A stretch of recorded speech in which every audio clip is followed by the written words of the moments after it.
El representante a la Cámara, Jairo Cristo, se pronunció sobre el polémico peaje en Villa del Rosario, manifestando su preocupación por el impacto económico en la comunidad. Además, compartió su opinión sobre algunas obras y actividades impulsadas por el gobierno del presidente Gustavo Petro, destacando así la necesidad de mayor articulación con las regiones para garantizar resultados positivos. Bueno, yo considero que la mermelada que está dando Gustavo Petro es una mermelada que puede dejar diabéticos a muchos congresistas y los puede dejar en UCI.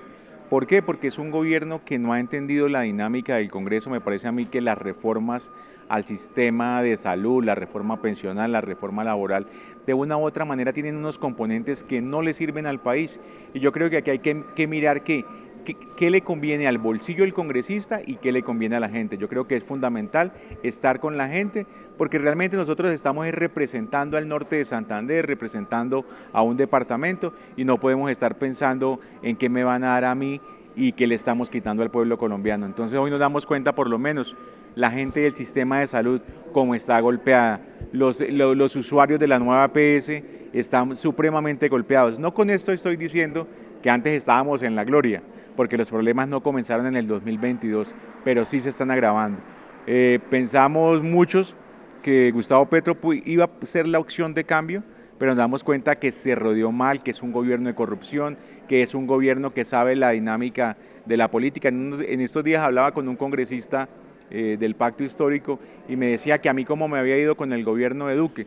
Yo le decía que el gobierno de Duque había más diálogo. Este gobierno ha colocado un muro de Berlín donde no hay un diálogo entre el Congreso y el Ejecutivo. El diálogo es un diálogo solo transaccional. ¿Qué le doy para que me diga sí en el voto y qué le doy y si no le doy, pues dice no? Entonces, yo creo que esta no es la manera de que, primera medida, actúe un Congreso de la República y segundo, no es la medida que un Ejecutivo quiera coactar la capacidad de discusión de los proyectos de ley cuando los congresistas muchas veces, si ustedes le preguntan, ni siquiera saben qué dice la ley y están votando sí. Congresista, ¿qué piensa en este momento la situación de los 180 peajes, especialmente el que hay en el área metropolitana, que es entre Villarrosario y Cúcuta? Considero yo que ese peaje de pronto cumplió su misión cuando la mayoría de vehículos que circulaban en el área metropolitana de Cúcuta eran vehículos de placa venezolana, pero esto cambió totalmente, hoy los vehículos son de placa colombiana. Recordemos que ese peaje nació con ese objetivo de porque no había un tributo en el tema de rodamiento. Hoy la gran mayoría, yo diría que el 90% de los vehículos que circulan en el departamento y en el área metropolitana son colombianos. Todo el mundo está tributando, la mayoría son de placa de Villarrosario, Cúcuta y toda el área metropolitana. Considero yo que el peaje debe volverse a colocar donde nació, allá cerca al puente en La Parada, para que no vaya a los habitantes de aquí, sino sean a la gente que viene de Venezuela, que nos visita Venezuela. Yo creo que ahí es donde debe ser el peaje. Considero yo que no podemos alegrarnos de la manera como quitaron el peaje, pero de una u otra manera la gente de Villarrosario está oponiéndose a ese peaje y vamos a acompañarlos para que ese peaje no se vuelva a colocar en el sitio donde está. Jairo, ¿qué vendrá después de Semana Santa en el Congreso, especialmente en la Cámara de Representantes y en la comisión que usted está allí incluido? Bueno, yo considero que el Congreso de la República en esta oportunidad, haciendo una comparación con el periodo anterior, vemos un Congreso que no está actuando, vemos un Congreso que tiene pereza y una Cámara que tiene pereza porque las tres reformas que quería el gobierno de Gustavo Petro, que era la reforma laboral, la reforma a la salud, la reforma pensional, ya hicieron tránsito en la Cámara y era la que estaban pagas por parte del Ejecutivo. Hoy no hay nada pago, entonces vemos que la Cámara pareciera que ya la legislatura se hubiera acabado. ¿Qué concepto tiene usted en referencia a la propuesta presentada por el Partido Liberal de la reforma laboral? En esos dos puntos nada más.